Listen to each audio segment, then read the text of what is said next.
Tranquilo. Bom, pessoal, vamos lá então. Vamos falar hoje da semiologia da mama, né? Semiologia da mama, especificamente vamos falar aqui da semiologia da mama feminina. Primeiramente, para a gente falar dessa semiologia, cada tópico a gente tem que dar uma recordadinha de anatomia, né? Localização da mama feminina. Vamos lá então. Parede torácica anterior. Beleza? Segue normalmente um padrão ali de localização entre o segundo arco costal até o sexto arco costal, tá? Esse é o padrão anatômico descrevido pela bibliografia de anatomia. Beleza?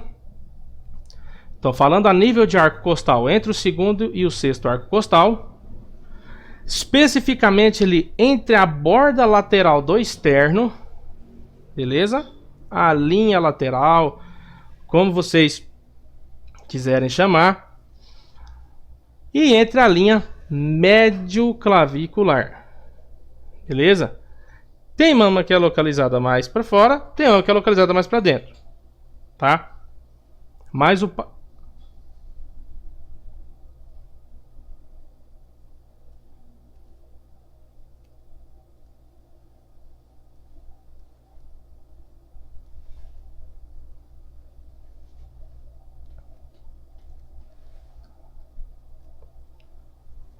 beleza, pessoal? Então, o nosso Latarjet, o nosso Sobota, ele fala que topograficamente está localizado entre o segundo e o sexto arco costal e borda lateral do externo e linha média axilar, beleza? Média axilar. Vamos lá. No complexo, né, falando ali da zona mamária, né, na região proeminente, nós encontramos ali o complexo auréolo-peson, né?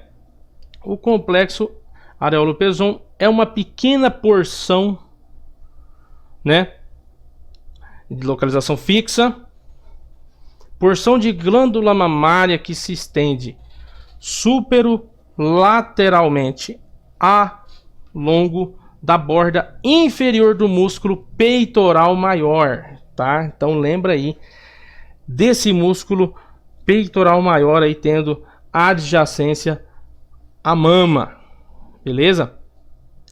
O que acontece? Essa adjacência do músculo peitoral maior vai formar a cauda de Spencer, beleza?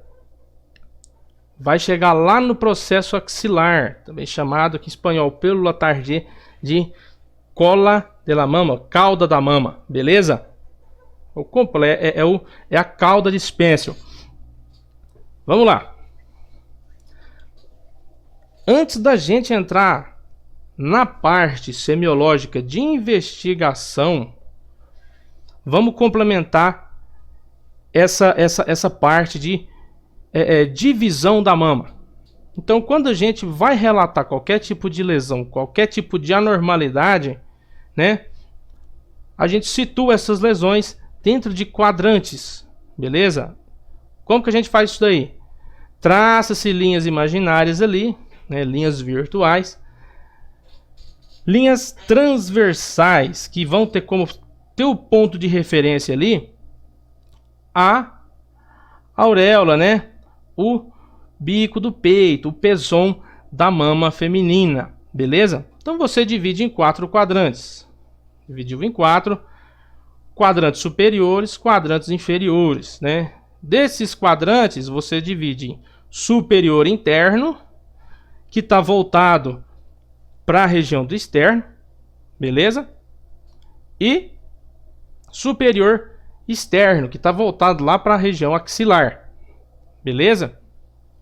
O superior externo, lembra que tem ali a cauda de Spencer, ou a cola de Spencer, né? Cola de la mama. E os inferiores a mesma coisa. interno está projetado ali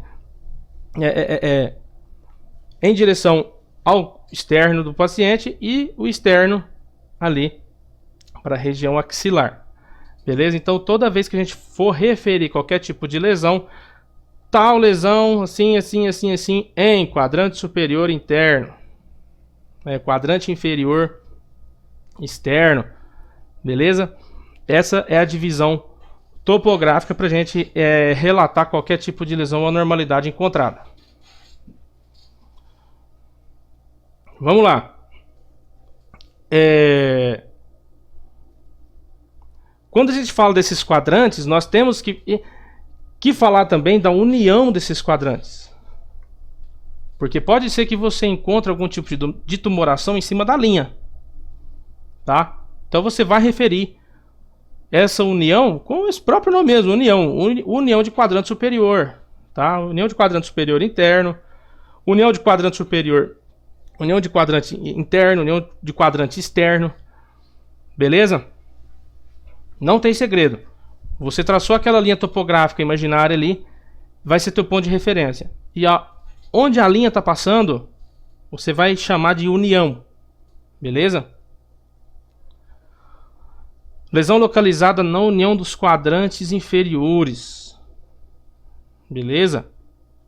E também na região retroareolar. Retroareolar é que você palpa a lesão, que você observa que está atrás da areola do paciente. Beleza?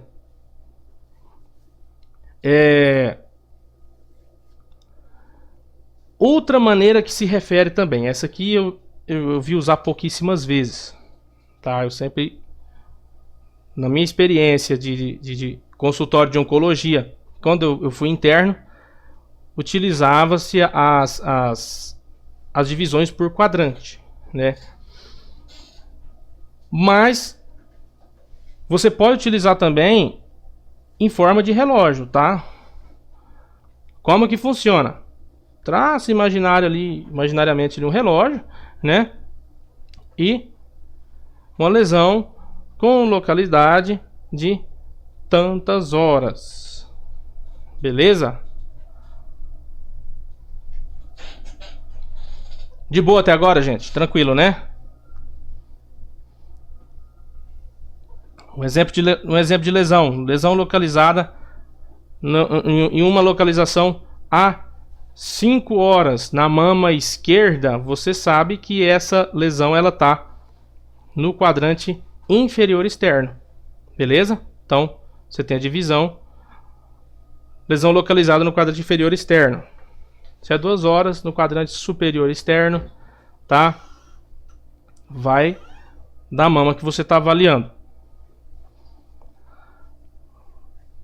Outra informação muito importante aqui, com respeito a essa avaliação, você tem que ter em conta que quando a gente está falando da mama feminina, a gente fala de glândula, né? É o ponto-chave daí. Então, a maior parte do tecido glandular se encontra no quadrante superior externo, beleza? Tá lá no processo axilar, lá na cauda de Spencer. Tranquilo? É a maior parte do tecido glandular. Tende-se a ser mais sensível essa área, essa área topográfica da mama. Beleza? Então, grande parte das patologias que você vai observar, que você vai referir, elas vão estar ali em cauda de Spencer. Ok? Do que é composto essa glândula mamária? Vamos lá. Ela tem de aproximadamente 20 a 40 lóbulos, né? Esses lóbulos eles vão ser responsáveis pela drenagem, beleza? Até os condutos galactóforos. Tranquilo? Geralmente são 12 condutos galactóforos que vão se abrir posteriormente lá no pezon, lá no bico do peito. Beleza, gente? Então, quantos condutos? 12 condutos galactóforos. Aproximadamente. Não é uma regra. Tem paciente que pode ter mais um, menos um. Ok? Então, Pelo menos a bibliografia nos descreve assim. Outra particularidade aqui. Na região areolar você vai encontrar glândulas, né, que são aqueles pontinhos lá, aquelas protuberâncias, são chamadas de glândulas de Montgomery, tá? Montgomery. O que são? São aquelas bolinhas, aquelas protuberosidades que estão ao redor do pezão, beleza? Pode acontecer disso daí virar um cistozinho mesmo, tá? Um cistozinho e automaticamente ele gera algum tipo de processo inflamatório, muito comum em adolescente, tá? Geralmente ali, quando tá começando ali, pelo processo da adolescência mesmo, da mudança hormonal, então você começa a ter um aumento do hormônio, um aumento de apocrina, né? Você tem um aumento ali de secreção apócrina, automaticamente você tem a possibilidade de haver essa inflamação. Aumenta-se a probabilidade desses processos inflamatórios nessas glândulas de Montgomery. Tranquilo? Bem comum de observar isso daí nos consultórios. Já na mama infantil, como que você define uma mama infantil? Simplesmente porque ela tem a ausência, né, do botão mamário. Tá? Esse botão mamário tende a aparecer aí normalmente a partir dos 8 anos. Mais aquele negócio, nunca diga nunca e nunca diga sempre. Tem meninas que aparecem a partir de 10 anos, a partir de 12 anos, tá? Depois a gente vai ver a tabelinha lá de classificação para entender um pouquinho melhor isso daí. E também pode apresentar patologia quase sempre benigna, que são os tumores fibroepiteliais. Tranquilo? Então você pode avaliar uma mama infantil e palpar protuberâncias ali, fibrosas, aqueles carocinhos mais duros, mais rígidos, tá? São tumores fibroepiteliais. Geralmente esses tumores são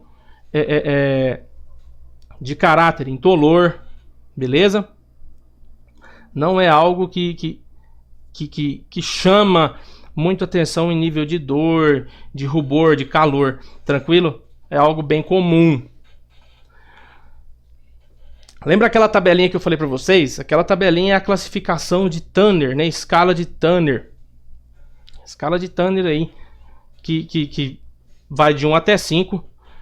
E você avalia desde a mama até do pelo pubiano. Beleza? Então você tem de M1. O M você vai usar para classificar a mama em si, né? Você tem ali de M1 até M5. Então M1 você tem aquela mama com ausência do botão mamário, que é a mama infantil, né? O M2 já é o normal ali dos 8 aos 13 anos, que é a fase que está começando ali a já crescer o broto mamário, beleza? Já o M3 você tem ali esse desenvolvimento de M3 de 10 a 14 anos, tá?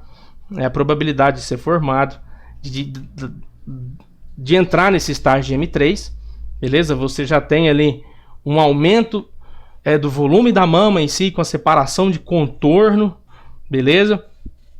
E o M4, que tende a ser entre os 11 e os 15 anos, que já você tem uma projeção areolar, beleza? Geralmente aqui já tem a formação daquela segunda saliência, né? Acima do nível da mama. E o M5 já é a mama adulta, é a fase adulta, beleza? Você já tem a saliência papilar, beleza?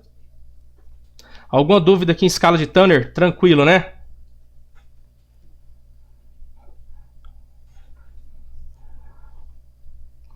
O que acontece? Escala de Tanner você avalia também pelo pubiano, O foco aqui hoje é a semiologia da mama, mas vamos comentar um pouquinho aqui. Cai muito em prova de residência isso daqui. Até a gente achou que ia ser cobrado lá no Mato Grosso, mas não foi. Quando você não tem nenhuma pelugem, ausência de pelo, você tem uma escala de Tanner de pelo pubiano P1, beleza? Geralmente é na fase da pré-adolescência. P2 dos 9 aos 14 anos você já tem uma presença de pelos longos. Esses pelos são ligeiramente pigmentados. Tranquilo? O P3 já é de 10 a 14 anos, já é aquele pelo mais escuro, aquele pelo mais grosso, mais áspero, e geralmente já está ali tomando um contorno sobre o pubis, beleza? O P4 geralmente tende a surgir ali dos 11 aos 15, 16 anos, tá? Já é uma pelagem de tipo adulta, bem característica mesmo, ok? Ela é consideravelmente menor que no adulto. E o P5, que já é a pelagem adulta mesmo, cobre todo o pubis até a virilha. Na mulher, a característica da pelagem é triangular invertida, e no homem é característica romboide. Isso eu estou falando de distribuição dos pelos pubianos, beleza? Falando da anamnese, né? Vamos lá, vamos conversar com o nosso paciente. Primeiramente, o motivo da consulta, né? Por que que essa paciente veio? O que que te incomoda? Ela vai falar, eu tô com a dor no seio, tal. Então você vai fazer aquela semiologia padrão, né? Tempo de evolução, sintomas, febre, ardência, prurido, coça. E você vai perguntar qualquer tipo de sintoma ou sinal acompanhante. Tá, você tem vômito, tem enjoo, tem tontura, beleza? Pergunta se a paciente refere, vê se a paciente refere secreção, galactorreia. Tranquilo? E o padrão aqui, a gente pergunta se ela tem alguma enfermidade precedente àquela consulta. Ah, eu já tive uma cirurgia prévia. Beleza? Eu retirei um cisto, retirei nódulo, enfim. Hábitos, né? Estilo de vida dessa paciente. Se essa paciente é uma paciente tabagista, se ela usa medicação controlada, beleza? Principalmente na mulher, a gente tem em conta a anticoncepção hormonal, beleza? E a terapia de reposição hormonal também, ok? Lá em ginecologia vocês vão ver que boa parte de uma grande sintomatologia presente, desde falando de mama, de qualquer tipo de incômodo, está relacionado à anticoncepção hormonal e à terapia de reposição hormonal, beleza? Tem paciente, um exemplo, a paciente fumante, você já não vai optar por passar uma anticoncepção hormonal combinada, né? Que já tem ali progesterona, estrogênio, você vai optar por uma medicação somente de progesterona. Tranquilo? Uma paciente que fuma, faz uso dessa medicação que contém estrogênio, é uma paciente que pode acudir muito ao seu consultório por fortes crises de enxaqueca. Tranquilo? Enxaqueca. Essa paciente é uma paciente que vai ter aumento de risco para certo tipo de câncer, tá? Não vem ao caso agora. Mas estou dando como exemplo para vocês porque que é importante a gente perguntar isso, a gente ter isso aí anotadinho na nossa história clínica. Beleza? O histórico ginecobstétrico dessa paciente. Beleza? Se ela tem um ciclo menstrual regular, irregular, paridez, né? Quantos filhos, quantos partos essa paciente já teve, a idade do primeiro filho, tá? Se esse filho mamou certinho até os 2 anos ou não, por que que esse filho não mamou até os 2 anos? tá? Isso tudo vai agregar ali ao fechamento do seu diagnóstico. E também o histórico familiar, principalmente histórico de câncer, beleza? E o grau parentesco de quem teve aí algum tipo de câncer mamário. Em relação a sintomas específicos da patologia mamária, né? A gente sempre leva em conta a dor dessa paciente, principalmente a dor na palpação de massas que você encontrar. Então você encontrou ali alguma protuberância, palpou, se é dolorido ou não, tá? Câmbios da pele, como assim? Se aonde está aquela massa palpável ali, ou às vezes não tem nem massa palpável, mas você vê que em determinada área da mama está aparecendo aquela pele de aspecto de casca de laranja, tá enrugada, aquela pele que está bem retraída, está ressecado naquele lugar, tá? Retração ou descargas através do pezon, né? A galactorreia que eu citei lá atrás para vocês, e a presença de nódulos axilares, tá? Lembra da cauda de Spencer? Bem importante você palpar nódulo axilar. No exame físico, sempre manter a privacidade, o pudor do nosso paciente, né? Devido que você vai avaliar a mama da paciente, então sempre um local bem reservado. Tá dentro da emergência, tampa com o biombo, né? E sempre desvestir a paciente da cintura para cima, frente a frente o paciente pro examinador.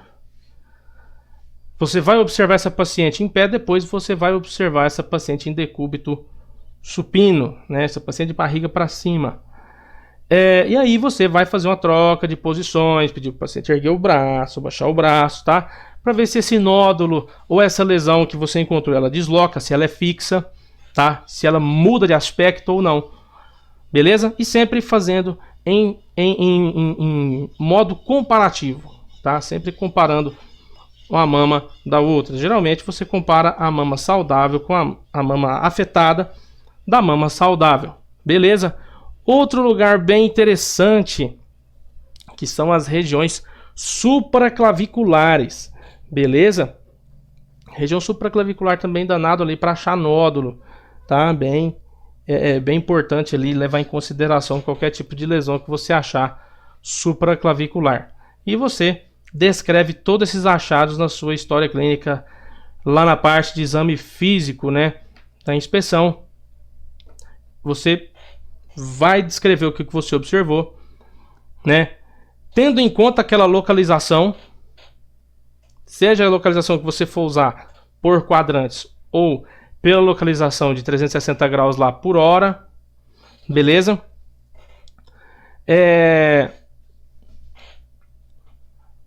O posicionar a paciente sentada, né? Por que é interessante a gente inspecionar essa paciente sentada? Porque ali a gente consegue observar o tamanho, a forma, o contorno da mama e a posição do complexo auréolo-pezon. Beleza?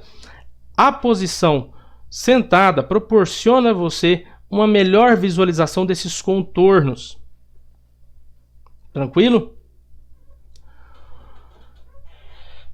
Outro macete aqui, manda o paciente erguer os braços para frente e declinar o corpo para frente. Então o paciente vai erguer os braços, tá? E vai inclinar o corpo um pouquinho para frente. O que acontece aqui? Você consegue trabalhar com a tensão dos ligamentos de Cooper, tá? O que acontece? Quando você mexe na tensão desses ligamentos de Cooper, começam a aparecer ali alguns tipos de massa que você não consegue observar com a paciente sentada normal. Outra situação, você mandar a paciente colocar o braço na cintura, né? E contrair o peitoral. Ela vai contrair o peitoral. O que acontece? vai protuberar qualquer massa que está aderida no plano profundo. Vai não protuberar. Mas como você vai ter um músculo contraído, a fibra muscular vai estar mais suscetível a aderir à forma daquele nódulo, daquele caroço que está ali no plano profundo. Então você vai sentir melhor a palpação dessa lesão. Tranquilo? Também junto com a paciente sentada, você inspeciona ali a região supraclavicular, que eu falei para vocês já, e a região axilar da paciente. Essa é aquela posição de extensão e elevação dos braços, né? Então o que acontece? Aqui você consegue observar bem retração da pele da mama. Tranquilo?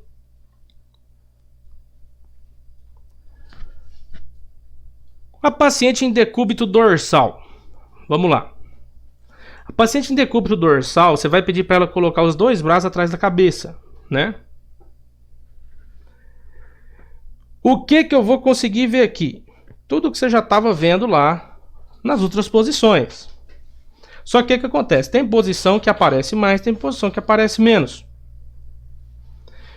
Com a paciente em decúbito dorsal, né, com a relaxação do peitoral maior, você já consegue observar de forma melhor gretas, né? O que são essas gretas? Rachaduras mesmo no complexo areolo-peson, tá? Essa paciente em decúbito dorsal, quando você tem uma relaxação de peitoral, você tem ali uma menor projeção anterior, pode ser que essa paciente comece a ter galactorreia, se é uma mama patológica, tá? Já na palpação em decúbito dorsal, mesma coisa, o paciente ainda com os braços para trás da cabeça, você consegue palpar de uma forma mais específica qualquer nódulo que está ali na parte, na região do complexo, tá? Nódulo que está aderido ao peitoral maior. Só que aqui tem um problema. Essa paciente em decúbito dorsal, você consegue sentir, você tem uma sensibilidade maior. Então confunde-se esses nódulos com tumores. Beleza? Cuidado com essa palpação em decúbito dorsal, para não confundir. Beleza? Como a gente realiza essa palpação? Essa palpação ela sempre com a ponta dos dedos, né, de uma forma suave. Sempre ali com a pressão, uma leve pressão ali contra a parede do tórax, né? Dividido quadrante por quadrante. E qualquer lesão que você encontrar, você já descreve. Beleza? Descreve lesão, consistência da lesão, se é uma lesão dura, se é uma lesão, se é uma massa palpável dura, se é mole, se tem borda regular ou não tem borda regular. Beleza? A aderência, se essa massa que você palpou, ela é uma massa que está solta, ela é móvel, ou ela é uma massa que está aderida, uma massa fixa. Beleza? Por ali você consegue ver se ela está num plano superficial ou profundo. E as características da pele local também ali, entre localização e tamanho. Beleza? Aqui a gente faz, dessa maneira a gente faz a caracterização desses nódulos, se são nódulos móveis ou são nódulos fixos, né? Já o peson mesmo, o complexo ali, a gente palpa também, lembra lá aquela parte retroareolar, né? A gente comprime para ver se tem algum tipo de nódulo, se sai algum tipo de secreção, se estimula a galactorreia nesse paciente ou não. Se galactorreia é presente, a gente relata, né? Presença de líquido esbranquiçada, com odor, sem odor, se tem odor, odor fétido, odor não fétido, beleza? Em grande quantidade ou pequena quantidade, tá? Quando a gente já fala da região axilar, A gente já está falando de adenopatia, né? Porque lembra ali que a maior parte das glândulas estão na região axilar, né? Tá na cauda de Spencer. Então, a paciente vai estar de frente para você, de frente para o examinador, né? O que acontece? O braço, o lado da mama que você vai examinar, você vai pegar a mão da paciente e colocar no teu ombro. O paciente vai repousar, né, o braço ipsilateral da axila, que vai ser examinada, sobre o ombro, né, do examinador. Beleza? E o braço que ficou do lado da mama a ser examinada, você vai palpar, você vai tocar a cauda de Spencer, tá? E vice-versa dos dois lados. Tranquilo? Sempre deslizando os dedos de trás para frente contra a parede torácica também. Beleza? Sempre ali buscando ali sentir o músculo peitoral maior. Beleza? Dessa forma. Fala-se repousar o braço sobre o ombro, mas também pode repousar o braço sobre o teu próprio braço também. Sobre o ombro é porque tem uma abertura maior, tem uma amplitude maior de movimento. Tá? E por último ali a gente observa aquela fossa supraclavicular, carinhosamente conhecida ali como a saboneteira, né? Então você busca ali adenopatias supraclaviculares. Qualquer tipo de nódulo que você encontrar também, mesma coisa. Observa se o nódulo é móvel, se é fixo, se é doloroso a palpação, ou se não, se é quente, se é frio, se tem borda ou se não tem borda. Tranquilo? Sinais de alarme. Sinais de alarme que a gente tem que falar para nossa paciente. Ó, toma cuidado. Se aparecer isso. Oi? Opa! Onde que eu parei? Olha aí.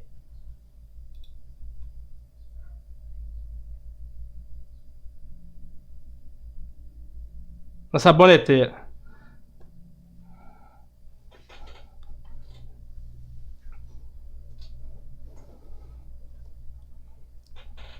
Beleza. Deu só uma piscada só. Vamos lá.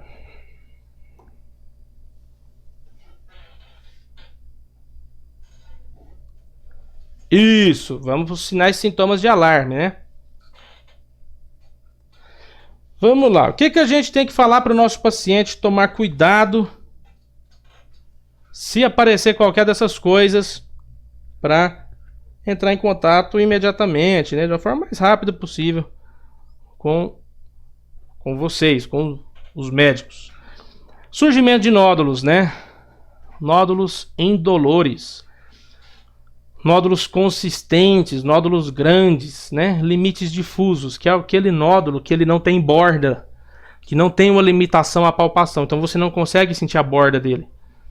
Esse nódulo, geralmente, que você não consegue sentir a borda, você já começa a suspeitar que é um nódulo que está bem infiltrado ali na musculatura do peitoral maior. Beleza? Outro tipo de nódulo também ali é aquele nódulo que está fixo na pele. O paciente vai falar assim, esse nódulo parece que está grudado na pele. Beleza? Isso entra como um sinal de alarme. Retrações, desviações, eczema, aquela vermelhidão, aquele inchaço ou ulcerações no complexo auréolo-peson. Beleza? Também, falando ali já do peson, presença de descargas, seja essa descarga hemática ou seja ela aquosa, tá?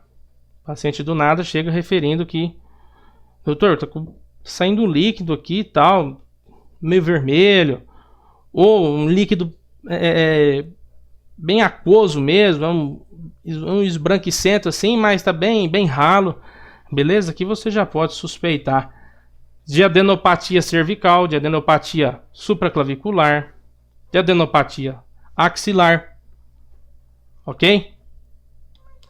Entre essas suspeitas, entra como sinais também de alarme a própria adenopatia. A paciente às vezes chega referindo para você Doutor, eu tô com um nódulo aqui e tal, e esse nódulo tá meio dolorido, tal, ou não tá dolorido, tá bem grudado, beleza? Isso entra no pacote ali dos sinais de alarme. Qualquer tipo de ulceração na pele, retração, né? Usa-se até esse termo, aspecto de casca de laranja, pele de laranja, beleza? Eritema, aquele vermelhidão, edema, tá inchado, edemaciou a mama, uma mama tá mais inchada que a outra. Os próprios nódulos cutâneos, beleza? Qualquer tipo de inflamação em caráter geral, qualquer tipo de inflamação da mama, beleza? Qualquer tipo de inflamação, a gente fala também da mastite, tranquilo? Que é a inflamação da mama em si. Derivados de enfermidade metastásica. O que seria isso daqui? Vamos lá. Entra como derivados, como consequência de enfermidade metastática, dor. Tem episódios que começam a surgir fraturas ósseas, beleza? Metástase, a gente sabe que é uma migração, há uma divisão celular ali, divide-se aquele nódulo e começa a migrar célula cancerígena para todo quanto é lugar, tá? Então, essas fraturas ósseas inesperadas também são sintomas, são sinais, entra ali nos sinais e sintomas de alarme, tosse, dispneia, nódulos hepáticos ou fígado sensível à palpação. Tem paciente que chega referindo para você inchaço abdominal. Você consegue palpar fígado abaixo de reborde costal de uma forma muito bem delimitada, tá? Isso entra como um sinal de alarme também, principalmente nesse paciente que já veio aí de algum tratamento, de alguma metástase, beleza? Cefaleia, clássica dor de cabeça e qualquer tipo de sintoma visual. Bom, vamos lá. Aquelas características da mama que a gente falou. Aqui nessa figura 8, ó, né, a gente tem aqui o nódulo cutâneo, bem na zona areolar, beleza? Você tem aqui retração do pezon, beleza? Aqui um caso de câncer de mama mesmo, ó, câncer bem avançado. Você tem aqui a presença de úlceras, né? A mama tá bem edemaciada, tá bem deformada, ó, beleza? Câncer de mama inflamatório, você tem aqui eritema, a mama tá bem edemaciada, a mama tá avermelhada, beleza? Você sempre compara essa simetria, lembra que eu falei para vocês, com a mama saudável, tá? Enfermidade Paget, você começa a observar eczema, eritema do pezon, o paciente começa a referir coceira demais, né? No próprio complexo, beleza? São enfermidades bem características, ok? Como a gente viu a parte semiológica, o arroz com feijão da semiologia mamária,